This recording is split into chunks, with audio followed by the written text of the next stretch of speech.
So how important is this light really?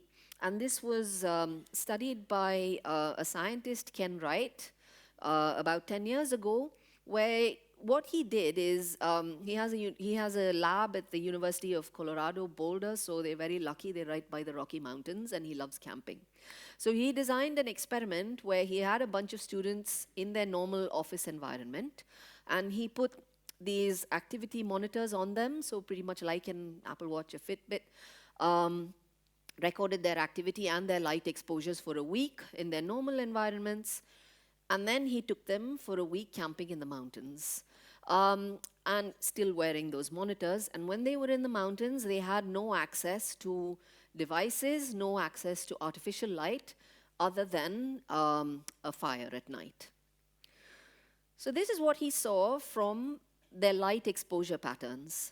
So in gray is their exposure during their office sort of environment.